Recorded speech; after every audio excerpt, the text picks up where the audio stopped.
Welcome to this February edition of Book Talk with Jordan and Stefan. This month we are doing a three-part segment. This is our first ever collection of short stories, and what we found was that there was so much to cover that we really couldn't do it all in a standard segment. So we wanted to break it down into three parts, and the book we are doing is Deathbird Stories by Harlan Ellison. Harlan Ellison is someone who my regular viewers will know is uh, one of the greatest science fiction fantasy writers, although he detests the term science fiction writer, but one of the greats of all time, and certainly my favorite writer of all time, bar none.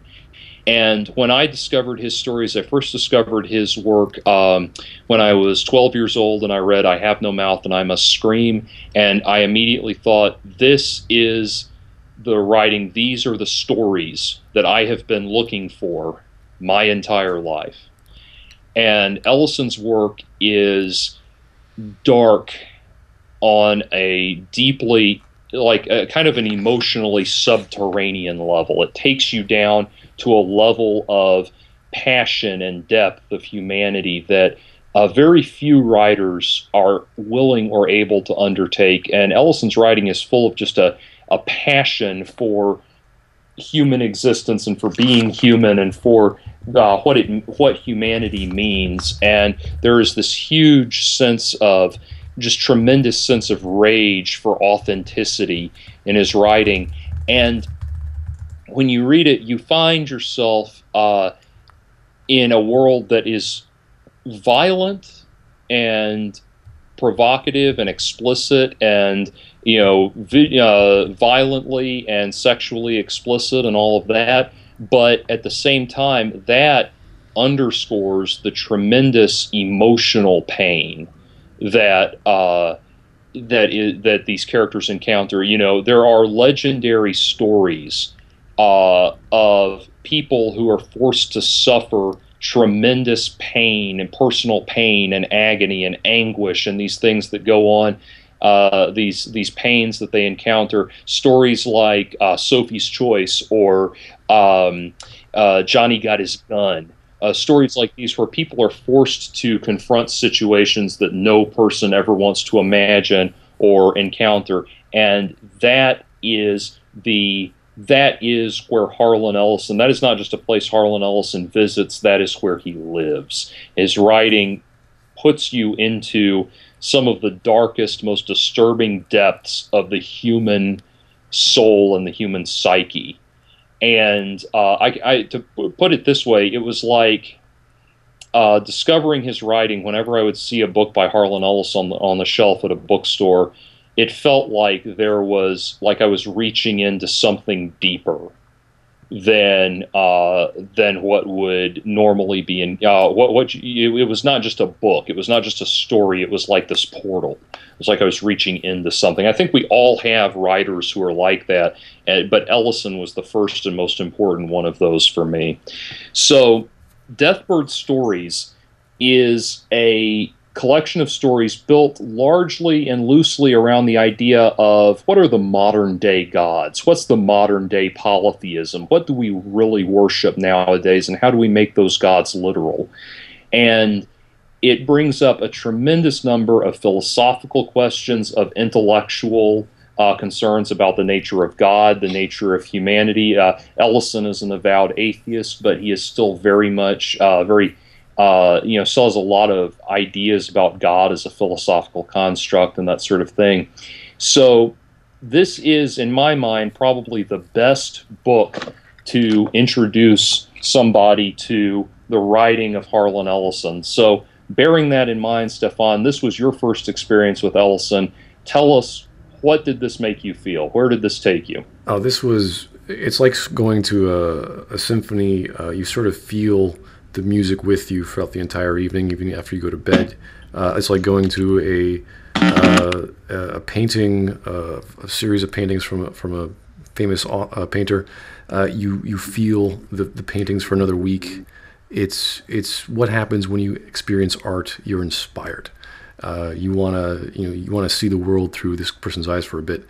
And in this case, I was a bit neurotic. I was a bit terrified of people on subway transit because these stories are pretty creepy, and they do make you feel a little uncomfortable. And some of them are beautiful, some of them are confusing, and some of them are wild.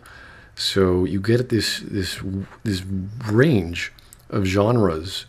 And the beautiful thing that I didn't really respect when I read the intro, he said it was dedicated to true love. And as I was reading, I was like, where are the romances in there? There are maybe one or two, but he always has a conflict or some sort of issue between men and women in all of his stories. And sometimes it's very blatant and obvious because that's the focus.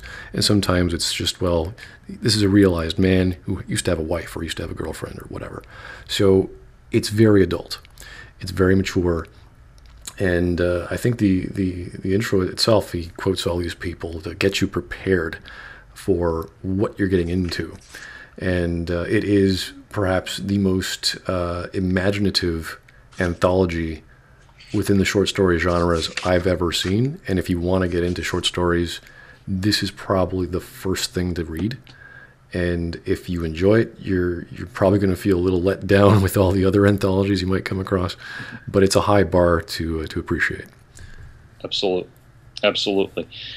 And the writing style here, fans of my series Dark Therapy will note the influence. I'm not claiming to put my own writing on par with Harlan Ellison by any stretch, but in terms of a tonality, a sense of passion, a sense of dread, very existential dread and that sort of thing, this is very much the realm that I call home, so to speak. So absolutely, and I agree. These are stories that stay with you. They haunt you, and the ideas and the meanings. It's so strange to read a story that is both terrifying and uplifting. That is depressing and hopeful, and all of these things. It is so fascinating and so beautiful. It's just really, really incredible. So the first the introduction, oblations at alien altars, and I'm going to, the captures the tonality. You have to remember Ellison's writing. He was very much, we'll get into this a little later, but he's very much influenced by the beatniks, very much influenced by the pulp writers, and was a pulp writer for a time. So hang on just one second. Oh, sorry.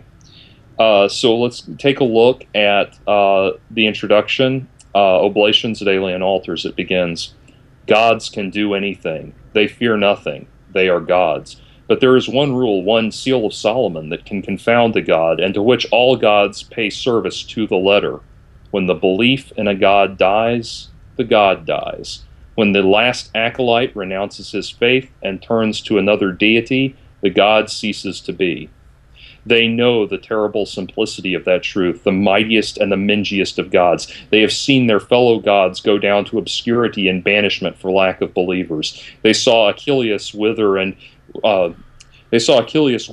the cornucopia was ripped from his head by Heracles. They saw the 12 Aesir and their Asgardian heaven home turned to mist when the Vikings took up the cross. They saw Ahriman dwindle and die in the ancient Persian Empire when the ancient Persian Empire was overrun. They saw Alagam and Naam and the Mother of Mind lost to men when the conquistadors brutalized the Mayan religion. They saw Amaterasu, the Japanese sun goddess, go up in a nova of light brighter than the sun from which she took her name on that special day in Hiroshima. And Amun-Ra and Anitas and Anath and Ashnar and Kishar and Anu and Anubis and Apollo, all of them shimmered and became insubstantial as their temples were reduced to rubble.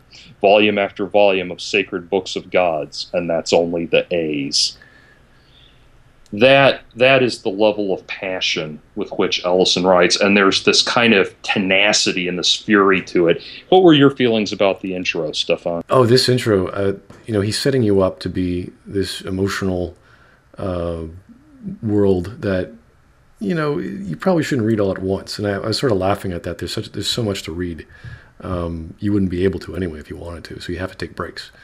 And that's with any work of art. You have to take a step back. You have to take a break and reassess your own life. Not to the point where you'll be lost as you read this, but that you will start to sort of contemplate what's going on in this story. What is this story about? And because of his style, because you definitely have a vibe that he's from some New York City or some sort of American hotspot, that everything is very punchy and quick. So you have to slow down or else you won't catch it. And you can definitely tell Ellison puts himself in some of these characters very clearly. And the vocabulary, the style, it's an intelligent, passionate man screaming at the page. So yeah, you gotta tone it down personally yourself. Absolutely, yeah. It is no holds barred. As we're going to get into some of the stories and some of the discussion of these ideas, you'll see very quickly this is no holds barred writing. He is not tender, he is not gentle. He is going to just punch you in the face and you're going to feel it the next day. All right. So we begin our first story, The Whimper of Whipped Dogs.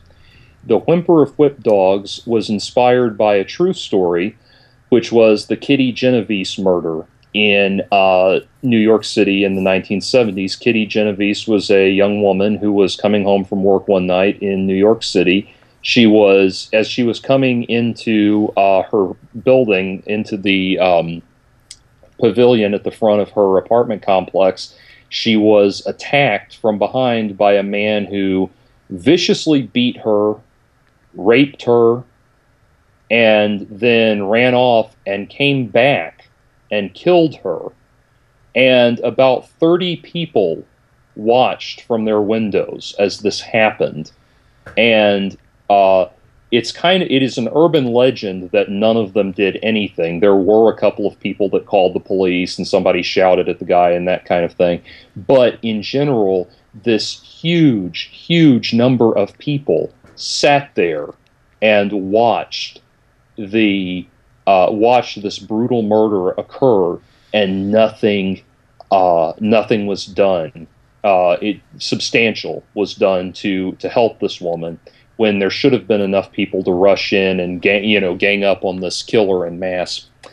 And it just occurred to me, I almost forgot to mention this. If you go on Netflix, I can't think of the name of it right now off the top of my head, but there is a documentary streaming on Netflix right now about the Kitty Genovese murders and about her brother in modern day, her brother trying to go back and confront some of the people that watched and did nothing so that he can get closure. It is very intense. I've never been able to make it all the way through, but very interesting. The story, The Whimper of Whipped Dogs, tells of a woman who is trying to adjust to life in New York City, and she lives in an apartment complex where a similar murder takes place. A woman is brutally beaten, raped, and murdered, and all of the people in the complex just pull up chairs and look out their windows and watch and don't help her. They just watch as this horror unfolds. And what she begins to learn is that this is actually a sacrifice to the god of the city. And it's kind of a wonderful metaphor for what living in New York does to you and how it hardens you and makes you angry and bitter and that kind of thing. But this is a story about sacrificing to that god of inner city brutality. And it's very, as you can imagine, deeply disturbing, very violent, but again, the violence underscores the emotional turmoil. What do you think, Stefan? This is the clearest and simplest of the Ellison stories in this book. He took the idea of the zeitgeist, or the spirit of our times, in this case being a city, and tries to use it to explain the bystander effect of what happened to Kitty Genovese, which is actually pretty intelligent. And this is the story of this lady who tries to live in the city, and she can't be protected by it, and the city is against her. And then when she figures out why that is, she then gives herself to this creature, like all the other people of this religious practice are, which is sort of this nondescript. It's not a cult. It's not the way you think of a group of people like that. And that's how she saves herself. She discovers that there is a being behind the scenes, but that's as far as she takes her faith. She's just accepting the fact she's alive, she's happy. That's all she needs. And it's brutal, it's sexual, it's dark, and it plays on a very interesting theme of why were these people doing what they were doing? Why are people like that in the Bystander Effect? It's kind of curious. Absolutely, absolutely. And I think it's interesting because it takes a kind of a third stance. We immediately want to go to some facet of human cynicism to explain the Bystander Effect. And I've heard it, things like, why do people not intervene when they see violence or sexual assault happening, things like that? And the moralists will try to say, well, it's violent video games, we're desensitized, or it's pornography and we're desensitized to that. And that doesn't really work because obviously if we were really and truly desensitized, then these heinous acts of violence would not be front page news and that kind of thing, and titillation and things like that. So Ellison takes a different, more philosophical approach, and it's something that I could relate to because it's kind of like, I've only visited New York City briefly, but I lived in Boston for 4 years, and when I was living there, there was this prevailing sense of kind of just cynicism and irritation and everything. As much as I love the city, just being compacted into the city like that, there was this horrible sense of irritation and aggravation and cynicism and bitterness and all of that.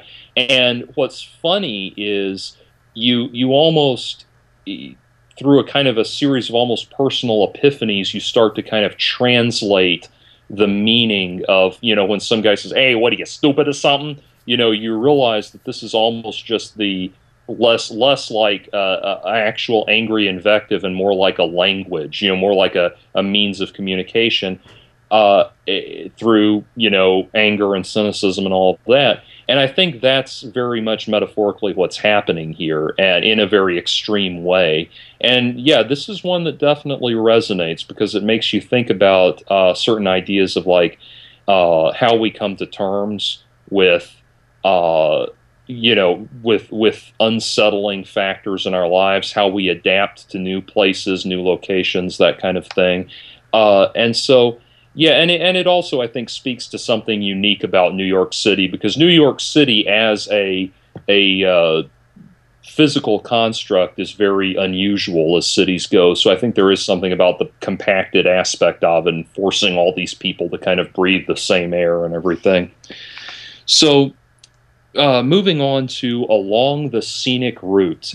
Now, this story is more science fiction than fantasy. In fact, it's entirely science fiction with no fantasy at all. And the god here is only metaphorical. But the idea, this was always, as a kid, this was always one of my favorite stories in the book, because it is about a future world where vehicular combat is legal under certain circumstances, that people can be driving along, and if some asshole cuts you off while you're driving, you can enter a request, a combat request with the government, and if they, they'll approve it and send it back to you via the web or whatever, or just telephonic communication in this case because it's pre-internet. But they will they'll return, get back with you and approve it, and then you can, bring out the gun turrets and the flamethrowers and the laser guns, and you guys can just blast the hell out of each other at 200 miles an hour, racing down the highway and all of this stuff. So some really cool, it's just a really cool, fun idea, and it has that tone of like the Roger Corman Death Race 2000 kinds of things, and that kind of different stuff like that. And it's it's just a really, really cool, really fun story. there are all of these little subtle satirical stabs in there where you have to still observe certain rules of the highway. So the guy gets cited at one point for not signaling a lane change and that kind of thing.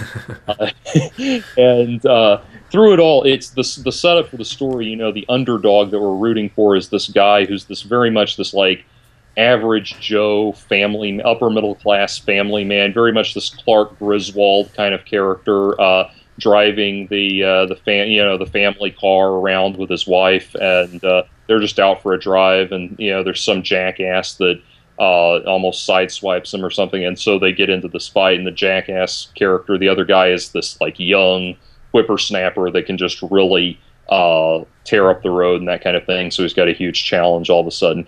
And the God here, it's not. I think this is a story that was written separately from the concept and included later, just because that it came out at the time. It showed up in the magazines at the same time that the book was being compiled.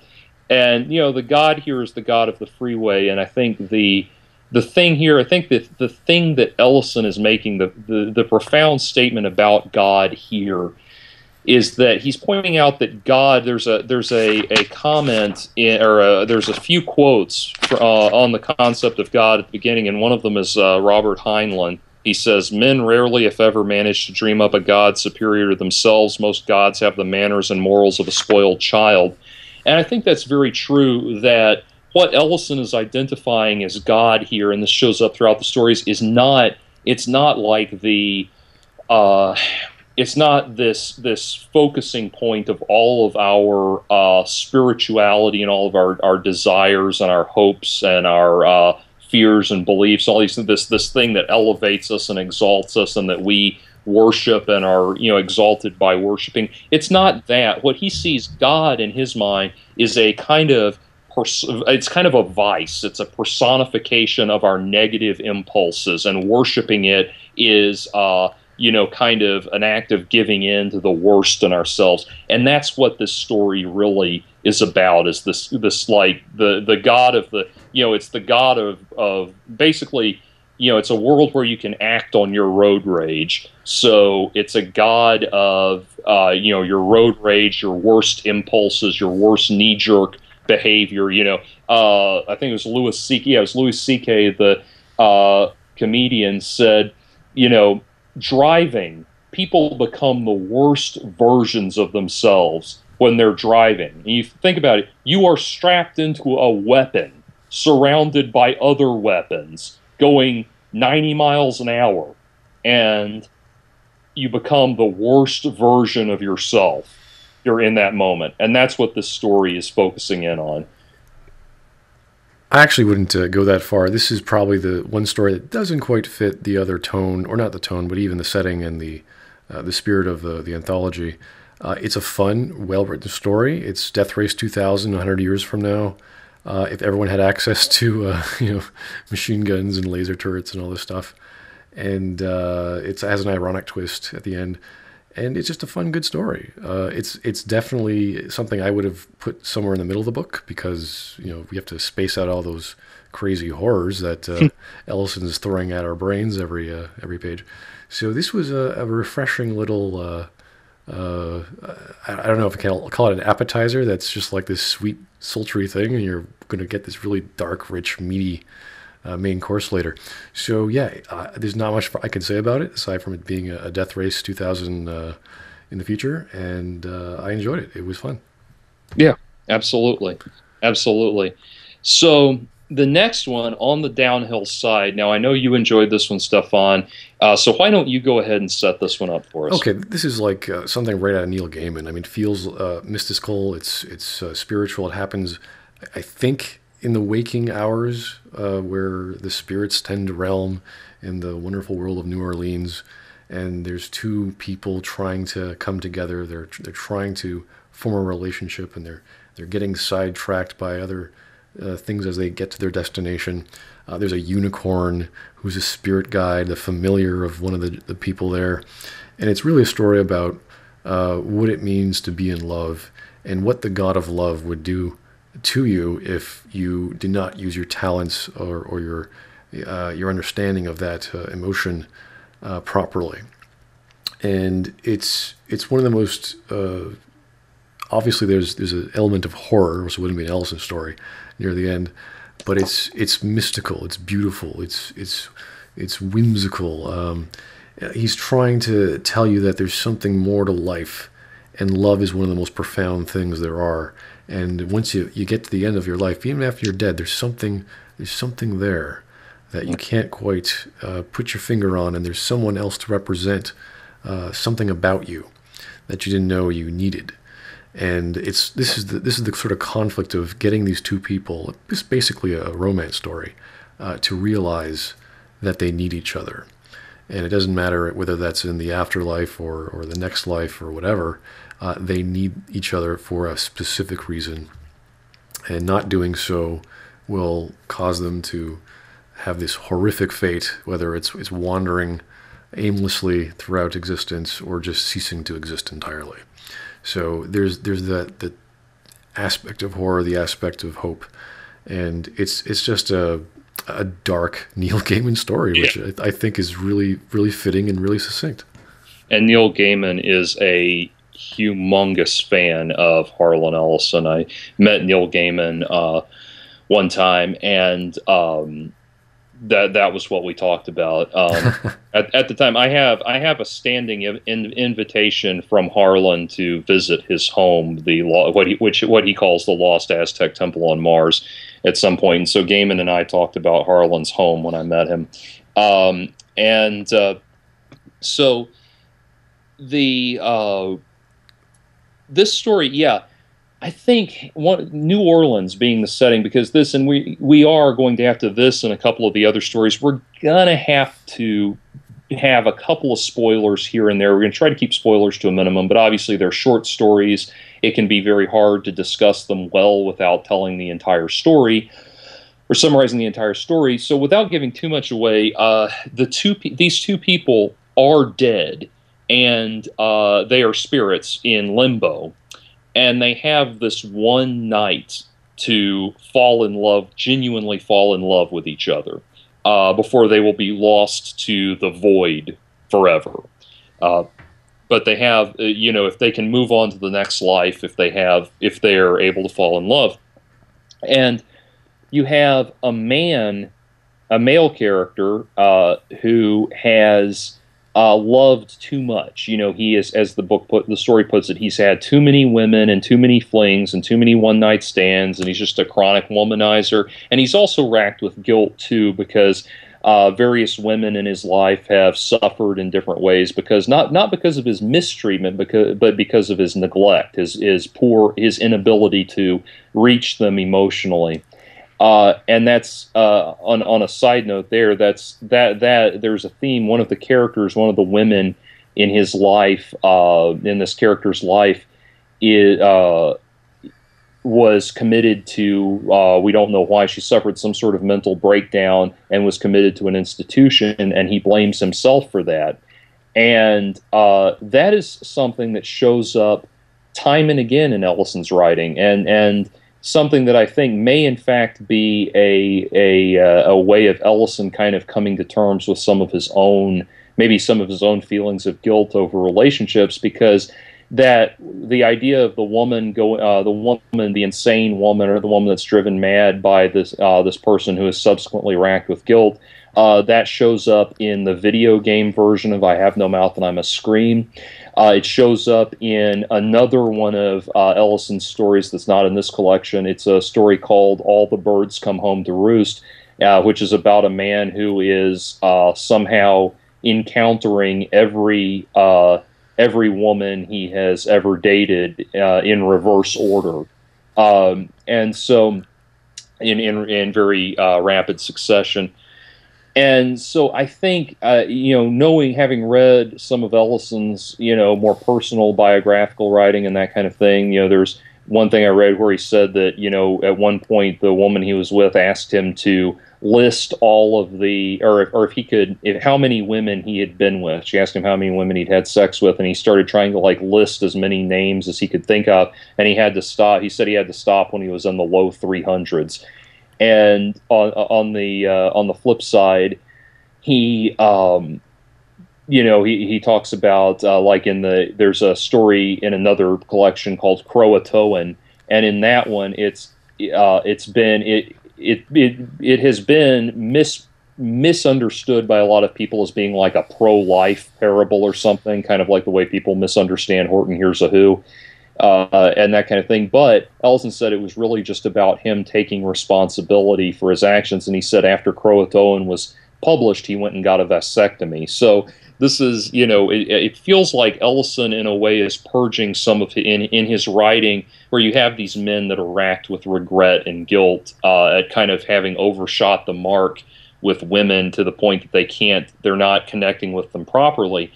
It seems to be him venting some of his own personal regret and guilt, and I think that's very interesting. And I think it's one of the many things where you really get the sense with Ellison's writing that this is a guy who is very, very brutally honest, even with himself. That's probably accurate, because the character of Paul, or at least the characterization of Paul, really never lends itself to why he was racked with guilt, or what he did that was so bad to his the women he met, or at least his three wives. They talk about, obviously, the first wife being admitted and the third wife just leaving him out of the blue, but there's been no explanation why he couldn't make a connection or what was wrong.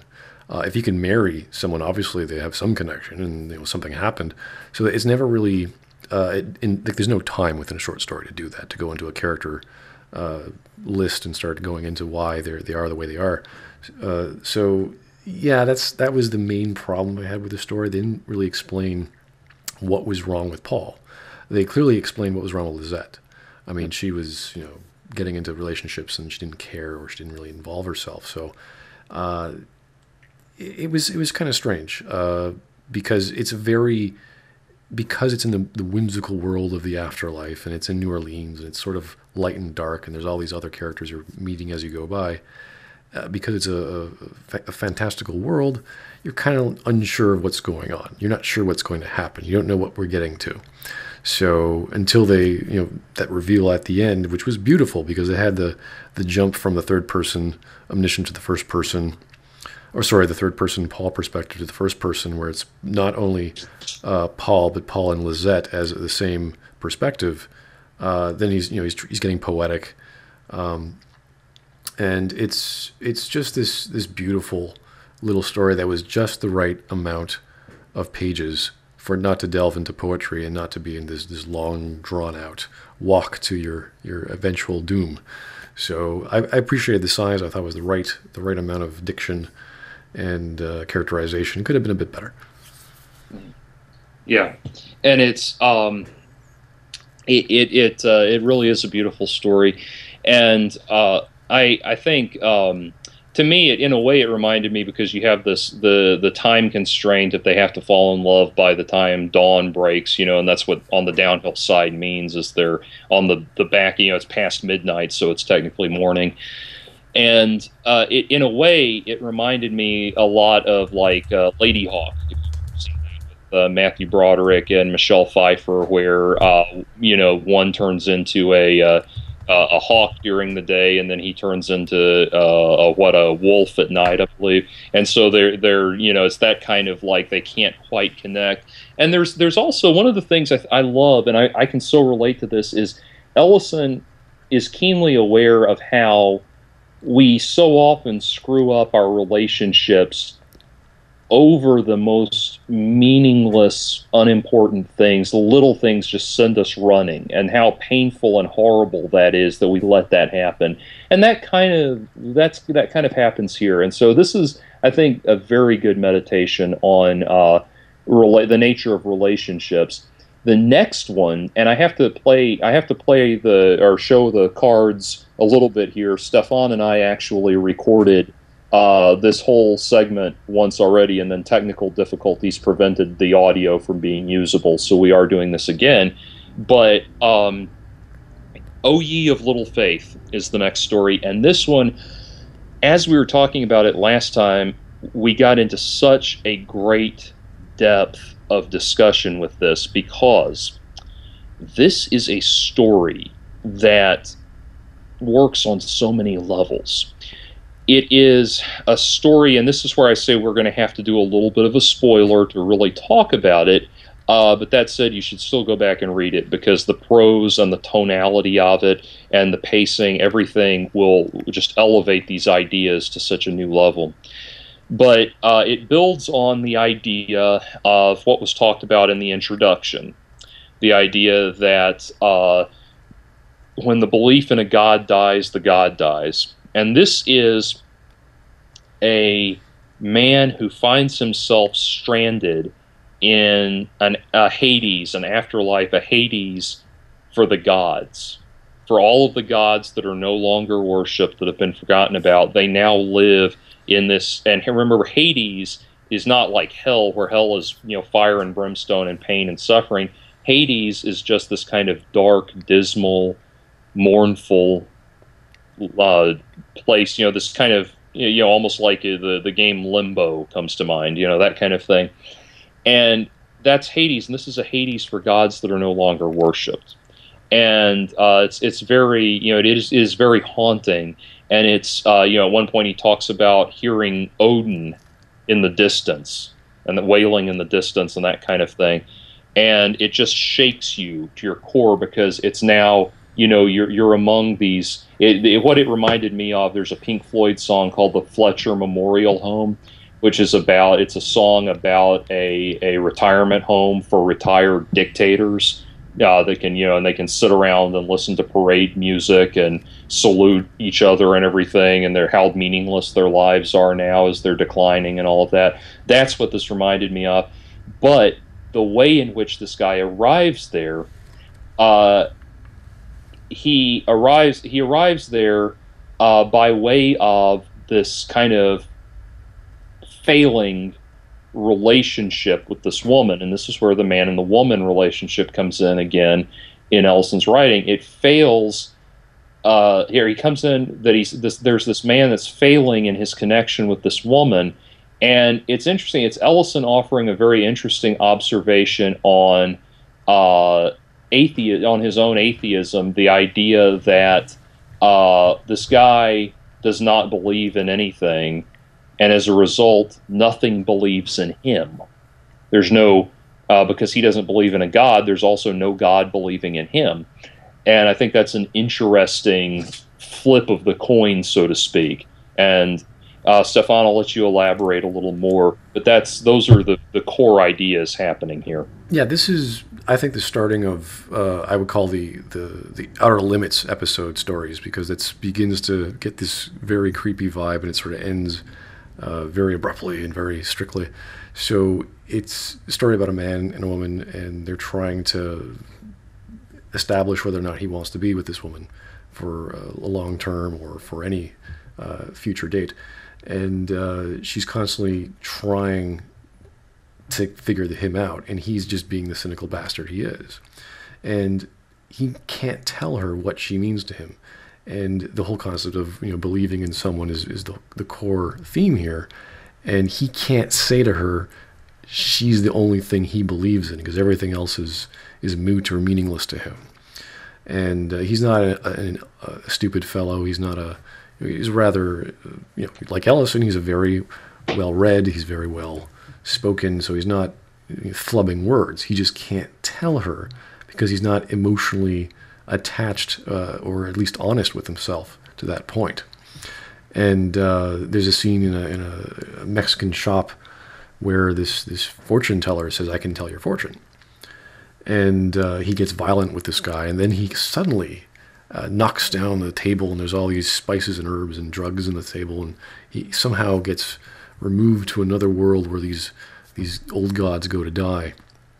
And the Jesus is walking by. It takes place in Mexico, so you have to have the Jesus character. There's Odin in the background. There's the Minotaur from ancient Greece mythology. So there's all these other things happening, and it's pretty much just a parable of what this person's life has become. And if you do not believe in anything, what's the point of people believing in you? There's no drive, there's no reason, there's no emotion. As much as you actually might care for something, if you don't express that, if you don't actually take your stand and say, listen, this is what I am, this is what I want, then you're going to lose it. You're going to lose out in life. You're going to lose on what you love. And this is actually one of the only stories where, well, not the only story in the book, where the female is just a woman. She's not a temptress. She's not a nag. She's not this negative influence. She's just there to establish why the protagonist is there. And it's totally normal. There's nothing negative or positive. And it's such a simple story. It works so quickly. And it's fantastical. It's this weird starting off with the Minotaur chasing you down, and you're like, what's going on? Why is this happening? The intro reminds me of, not in the fantastical sense, but in the pragmatic sense of the Ernest Hemingway short story, Hills Like White Elephants, which I won't spoil for you. But it's kind of like a continuation of that story. And what would Ellison have done if he was given that premise? And of course, he goes into the fantastical and he goes into the religious a bit. So it's very, very beautiful. And the cynicism, I think, is the endearing character trait that we look at the character, but it also has that negative aspect because it deals with the fantastical and the religious and the power of belief. Mm-hmm. Absolutely, and it is true. I mean, I don't believe that there's any truth to things like The Secret in books like that, but in a way, it almost is like taking that idea of The Secret of, like, strong belief. A strong belief in something is pushing you, and is what pushes you and drives you and motivates you. And that belief is not only what pushes you out into the world, but it's what brings things to you. And without that, you can't attach yourself to anything. Nothing can attach itself to you. You literally lose connection to this world. And I think it's brilliant that way. There is in a way almost an existentialist question, about finding meaning in a godless world and that sort of thing.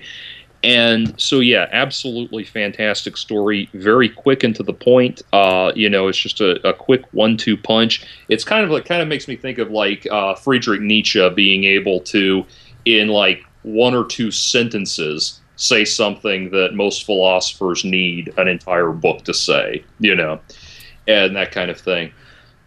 So that brings us to the next story. This is one of this is wild. This is a really great, really cool story, and one that I think we both were just kind of poring over, and that is Neon. And this story, I had mentioned earlier, Ellison was definitely influenced by the Beatniks. You have to know where Ellison stands in the history of science fiction. He was the person who initiated what was known as the new wave of science fiction. And this was when science fiction moved from being, you would have these stories that are kind of like interesting computer manuals to being more about real literary fiction and deeper character development and that sort of thing. And kind of these writers that were trying to prove that, or were out to prove that science fiction could be legitimate, sincere, well done, well written literature. That it wasn't, it's as Ellison put it, it was back in the 50s, 50s, 60s. It was a time when you could read pornography in broad daylight, but science fiction, you had to hold that inside a copy of National Geographic because that was too perverse or too ridiculous to be seen reading.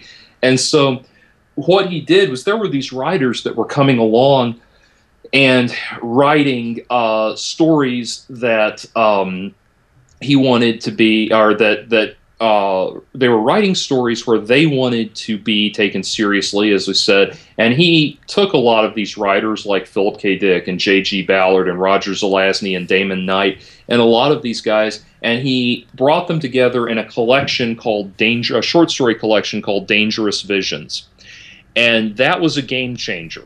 That changed, Dangerous Visions changed science fiction the way Miles Davis changed jazz with Kind of Blue, or the way Metallica changed metal with Master of Puppets. This was this pivot point from which all of the great science fiction that we now love and enjoy and cherish, all of it springs from Dangerous Visions. And sadly, that collection, I mean, is probably not. It's maybe not as remembered. It's definitely remembered among hardcore fans. It's not as remembered as much as it should be, though. That without Dangerous Visions, you would not have cyberpunk. You would not have steampunk. You would not have anime. You would not have the Matrix. You would not have any of these stories that have sought to, and these franchises and these ideas that have sought to elevate science fiction into the realm of great art. And so that this story, Neon, bringing it back around, Neon is very much a great example of the innovations of Ellison, because this is basically an early cyberpunk story. And it is about a near future world, or not near future, maybe fairly near future, because it's still, some settings are still described as being kind of modern sounding, but a somewhat near future where people are getting all kinds of body implants, body modifications done that are connecting them to making them more and more mechanical and more electronic, a la Ghost in the Shell, that kind of thing. And this is about a man who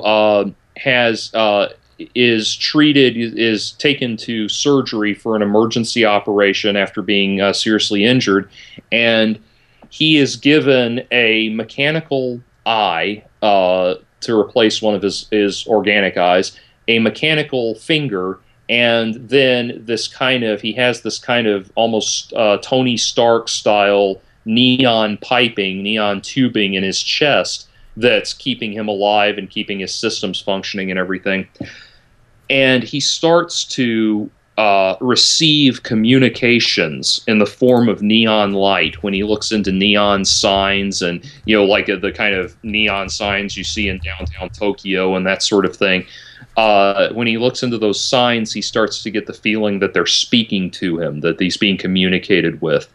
And I don't want to say too much more about it because I don't want to give too much away, but it's that idea, and it really speaks to how Ellison himself used to be a pulp writer, and he was very influenced by the beat writers and Kerouac and Burroughs and all that. And I've often said Ellison is kind of William S. Burroughs, but with actual structure, where William S. Burroughs would just be this kind of, psychological, it's like 300 pages of psychological vomit. Ellison takes, a small amount of psychological vomit and molds it into something coherent, and not just a wild flight of fancy, but something coherent and something something traceable, something that can be followed. And that's very much what this story is. And it is a really great story, and it's one that, it's why I'm so glad I went back and reread this book rather than just going off of memory, because there are so many little contours to this that I had forgotten and that I experienced anew, having read it now. It's very hard to put into words what this story is about, but to rationalize it, I would say it's more akin to a romance, and what a man does to finally give into that romance. If you could compare that to the previous stories where there's characters trying to fight with their potential partner. In this case, it's sort of fantastical. Sorry, it's sort of obviously cyberpunk setting, perverse to the point of being surrounded by like a collection of circus freaks, and you don't know where you're going in this sea of love, and it's all bizarre and strange, and then it becomes this fantastical allegory at the end with a literal interpretation as well. So it is one of the strangest, if not the weirdest ones, and that's why I would say this is the ongoing slope upward into the bizarre set of episodes of The Outer Limits, because it's combining, or at least inventing the cyberpunk scenarios, and just being an adult and just writing wild, and always having that New York sort of flavor. Which there's the opera singing guy selling hot dogs on the corner, and all the little analogies he's making between the music and what he's experiencing, and the voices in his head and what that really means. That's why, to rationalize it, I say this is a romance story, and it makes a lot more sense to me. Absolutely. It is very bizarre. And one of the things it reminds me of, talking about it being an early cyberpunk story, it is that. But when we say cyberpunk, we think of William Gibson and Bruce Sterling and those guys, and which is a very Americanized approach to cyberpunk. There is a movement in Japanese film that is more akin to like the David Cronenberg body horror kind of fiction or kind of filmmaking, that's called Japanese cyberpunk.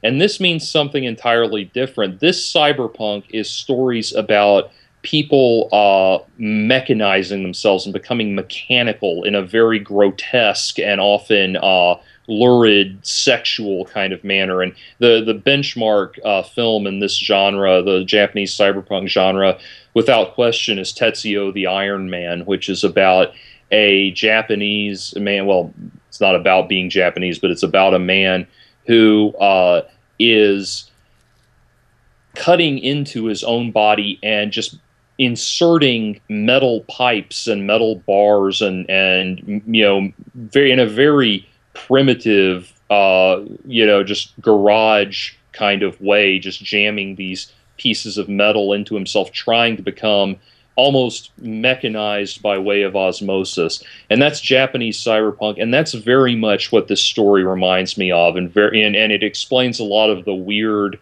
creepy kind of body modification things that are going on in the story as well, and that kind of thing. So I think that's what it's touching on in a way. And yeah, it's about that inevitable question of, like, as we mechanize our bodies, where does the soul go, and that kind of thing. So bringing it around to the last story in this collection, and it's interesting. Stefan and I, of course, had a very interesting conversation before we sat down to record this. A few days ago when we were just talking about it, and I want to try to recreate the steps of that conversation as much as possible. But Basilisk, Stefan, why don't you go ahead and set this one up? Okay. Well, this is the one story I actually did not like within the anthology. It's a simple enough story. It just doesn't resound the theme of the spirit or the god within the time of whatever it's trying to represent. It was not as clear as I would have liked. It's a story of a POW who gets captured in Vietnam, I believe, and he's tortured, and he spills the beans because he just can't take the pain. And in between this process of him losing his sight and losing his leg, some creature comes to his aid and destroys all his captors. And word, he eventually gets saved by other American troops. And word of his, I guess he told whomever that he spilled the beans. And this is a huge, huge thing back home. All the news agencies take this and run with it. His family, his wife, they're all questioned. Why would this man do that? He gets court-martialed when he comes back home. So it's him about trying to find his home after all these horrible things happened to him in the war. And this creature, this basilisk of some unknown origin, sort of comes with him, and he doesn't know that.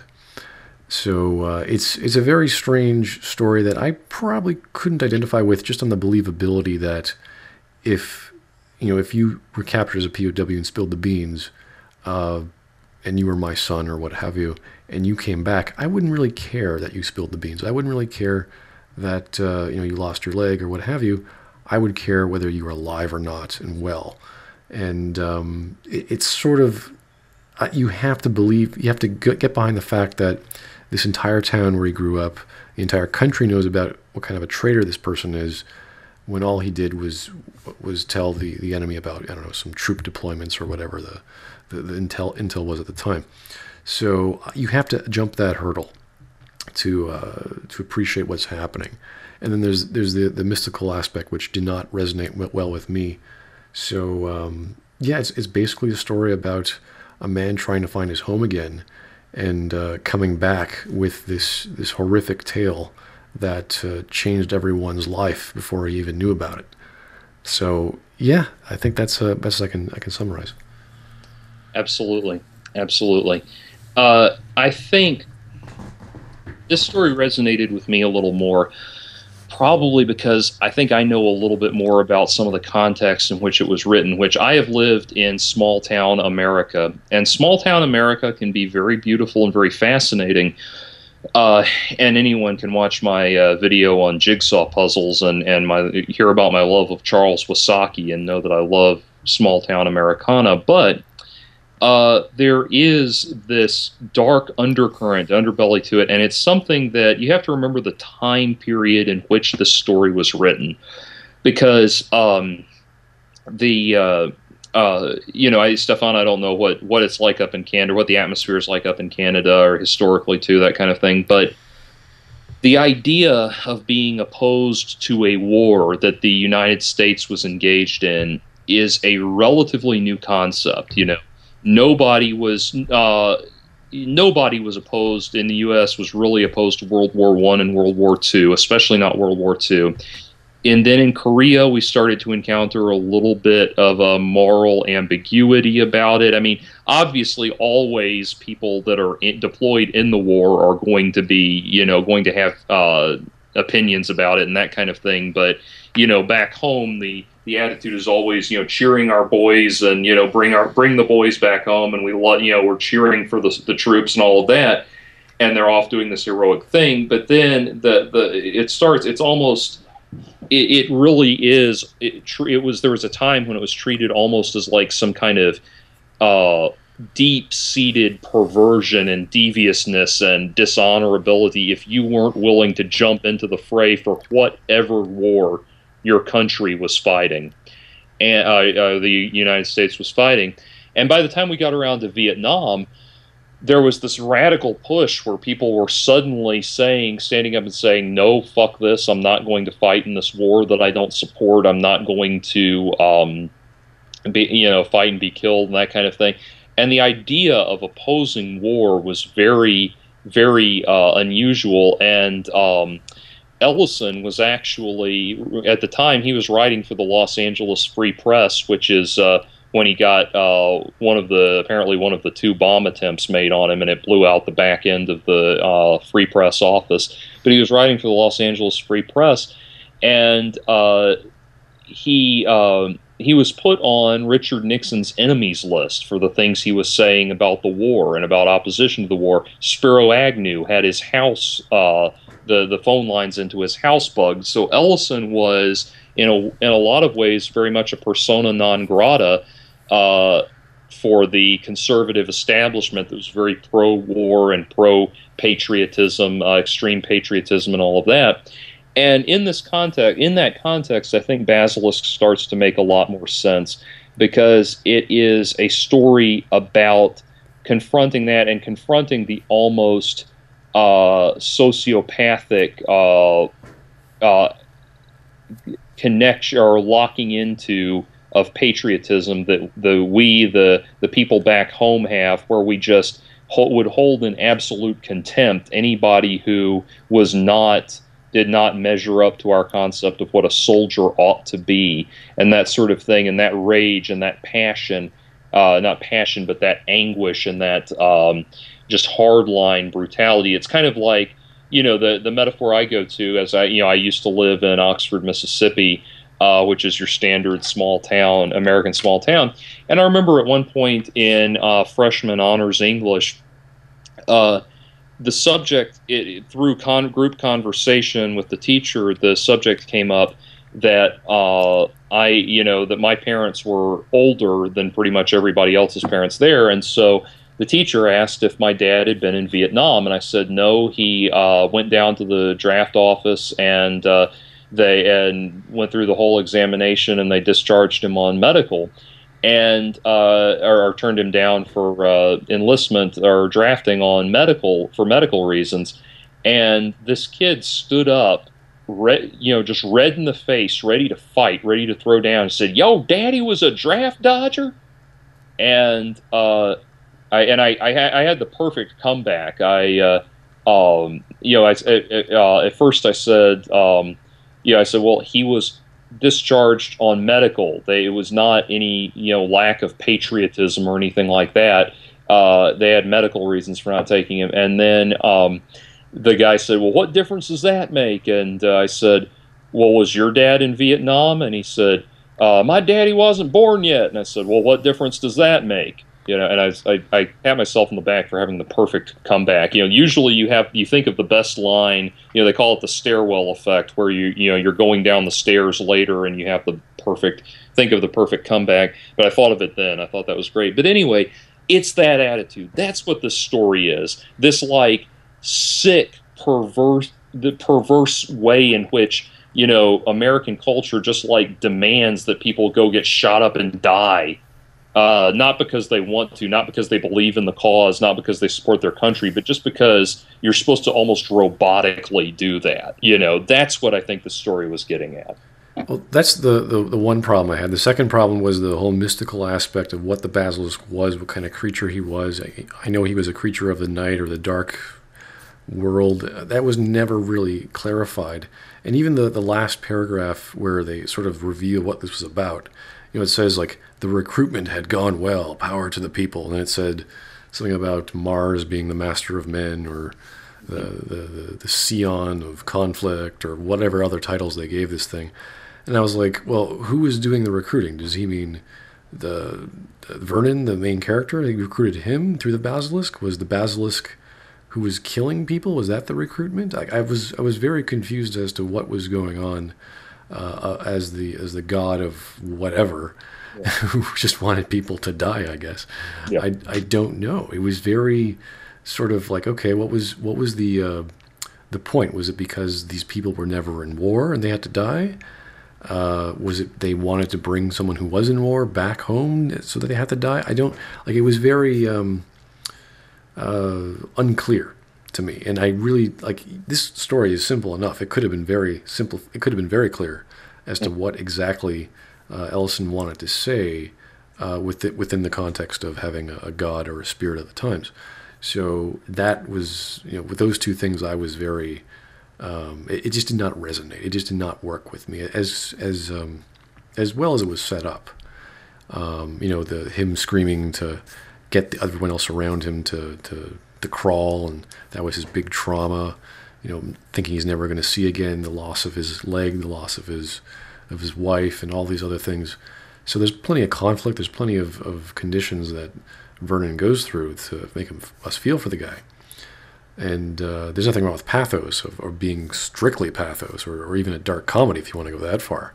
But because there's no even a surface level understanding of the ending, or even a bait, like if you could have said this was a giant vampire that gets stronger as it kills people, like great, fine, I'll get behind that. Something for me to resonate or understand. So that was mainly the only two problems I had with the book. Other than that, the story is very well organized. I think it drags on a bit here and there, but it's just brutal. It's just one of those really brutal, violent stories, and it's not the worst out of all of them, but it's definitely the one that just does not, like, all that violence doesn't amount to much for me. Yeah, I agree in a way, but I think I can explain what they mean by the recruitment. First of all, as far as the basilisk, I will grant that this is one where Ellison the basilisk is a character from mythology or a creature from mythology, and this is where Ellison relies a little too much on his readers perhaps being so literate and so well-read that they would know what a basilisk was before reading about it or before encountering it in the story. Another great example of a basilisk in fiction is in Harry Potter and the Chamber of Secrets, and there's a basilisk in that. And the idea is a basilisk is a kind of serpentine creature that can either kill or paralyze, depending on how you read it, can kill or paralyze with its eyes, and that creature factors into the story. I'm not going to go into too much detail there, but it's kind of like the Crow, the Brandon Lee movie, The Crow, in a way, or something like that. But talking about the recruitment, I think I can explain that. Think of it this way. There is a C.J. Sherry story, novel. I forget the name or which one it's in, but it's a C.J. Cherry story where this alien race requires, when they conquer a planet, they impregnate the the host population, the most highly evolved population, as incubators for their own brood, their own spawn. And so when they come to conquer Earth, they take and impregnate all of the pro-life, anti-abortion men who are, so passionately anti-abortion and everything, because looking at Earth from a distance, they see, well, obviously these are the people, these pro-life men are the ones who care about children and childbirth the most of all, and they'll be the best.